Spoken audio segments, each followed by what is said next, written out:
And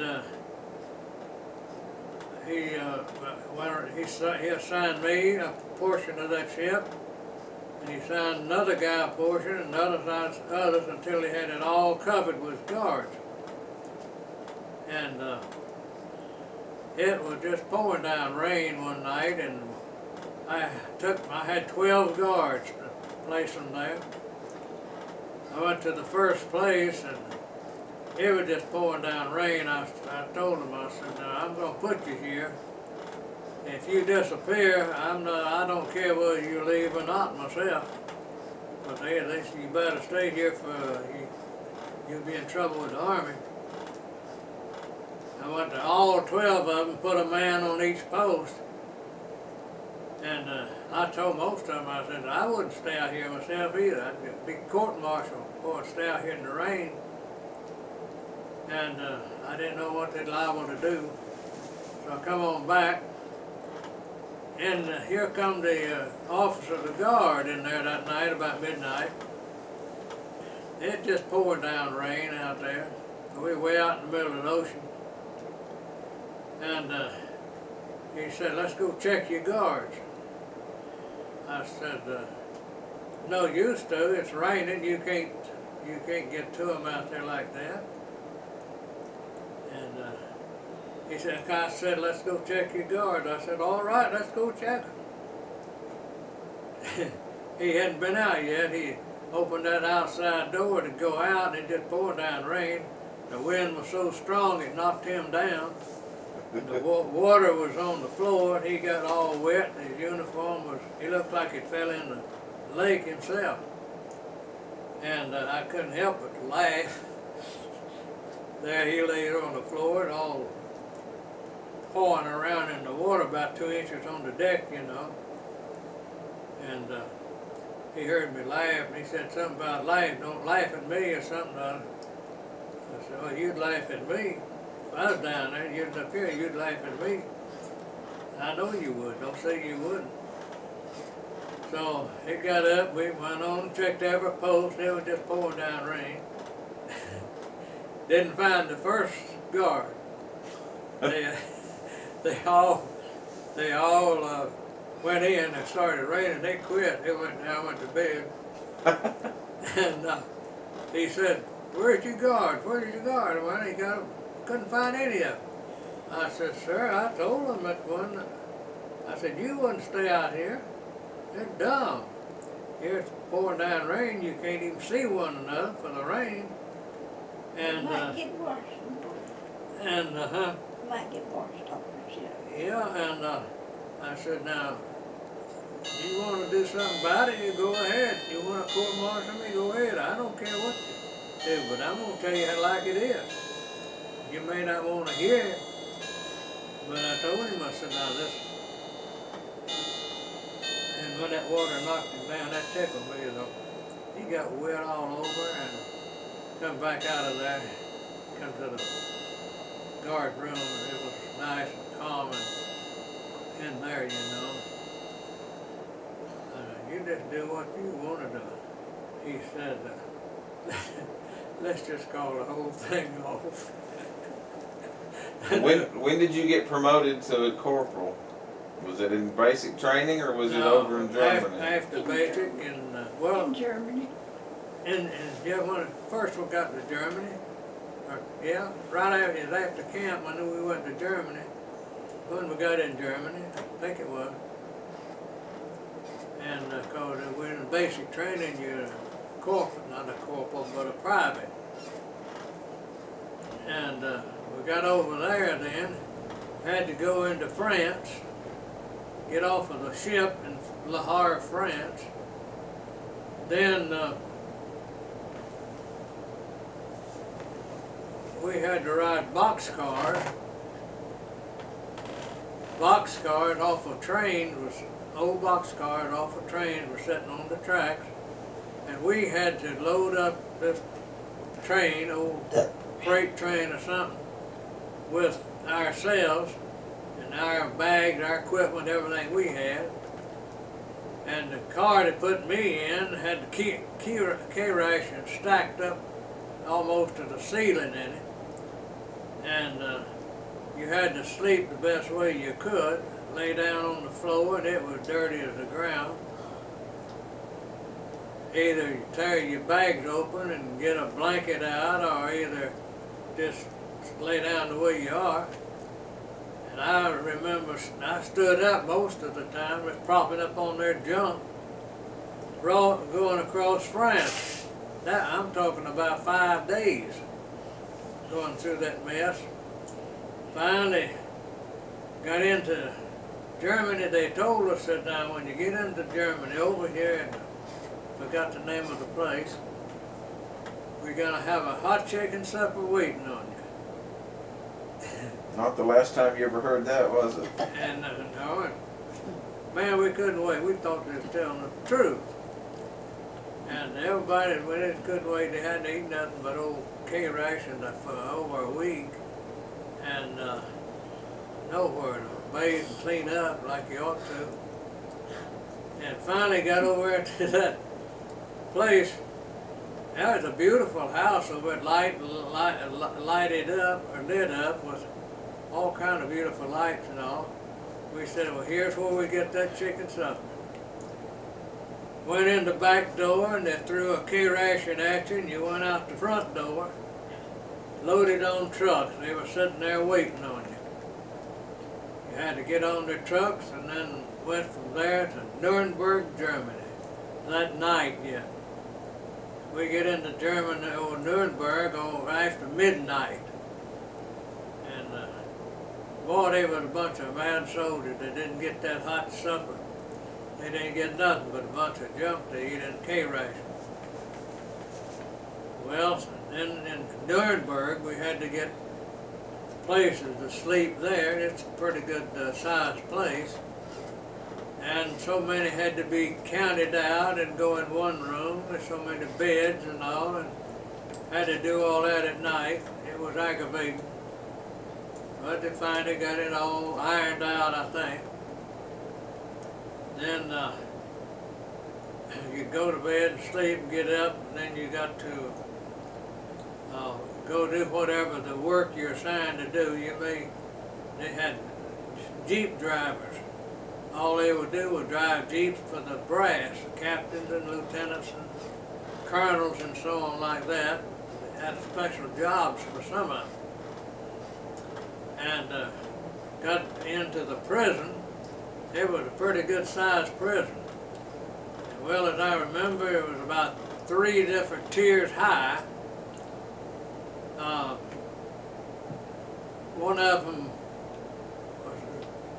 was like 3, one on the ground floor here, and then you went upstairs, but then there was another one on up there, but not many people would ever go up there. But it was the biggest aggravating mess you ever saw. And we were in Nuremberg, Germany. Our beds, that's where we stayed.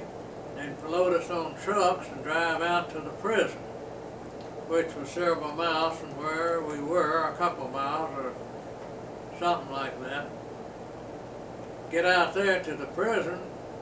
Well, there's the one that really did a lot of trouble. They were in prison with a guard over each cell, each place in that prison, each door.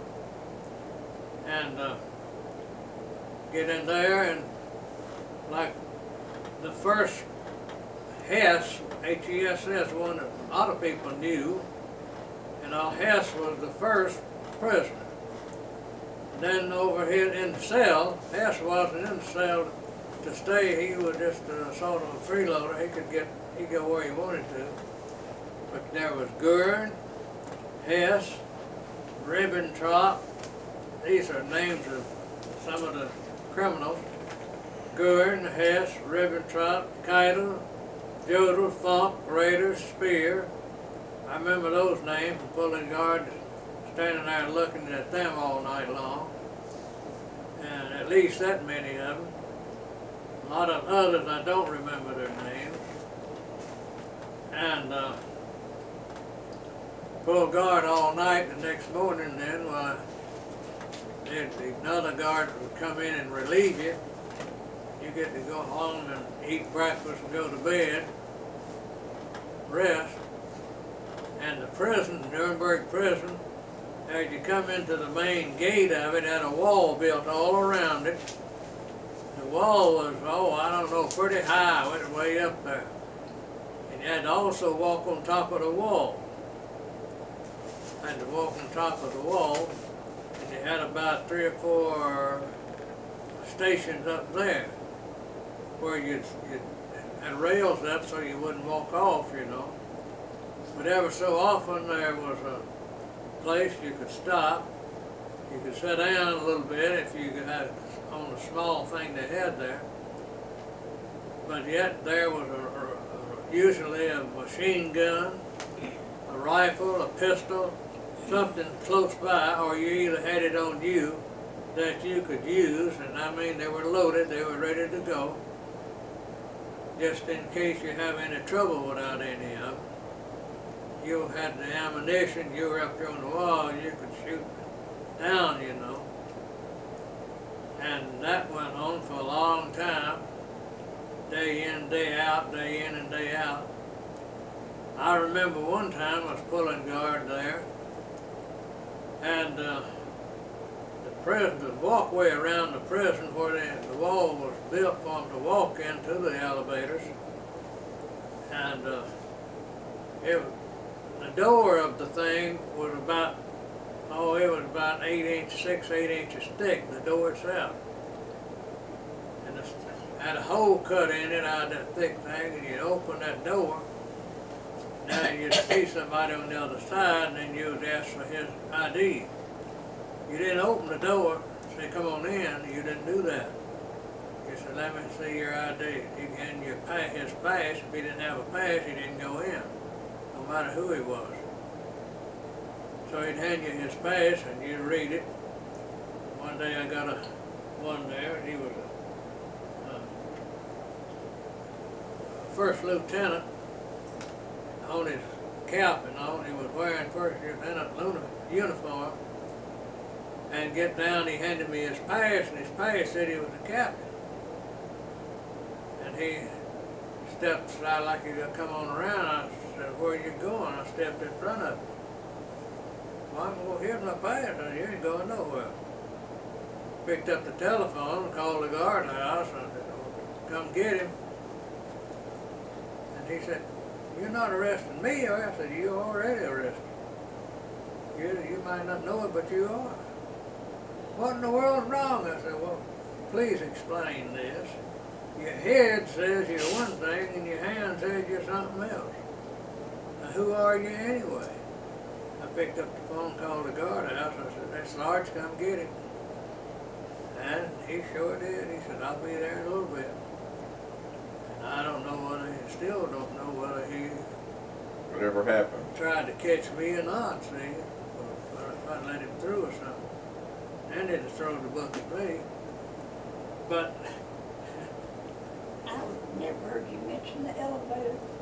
I ministered in the elevator. Was it sort of like the Otis elevator that they had? and them old elevators, yeah. Oh, she said Otis. Oh, and drunk.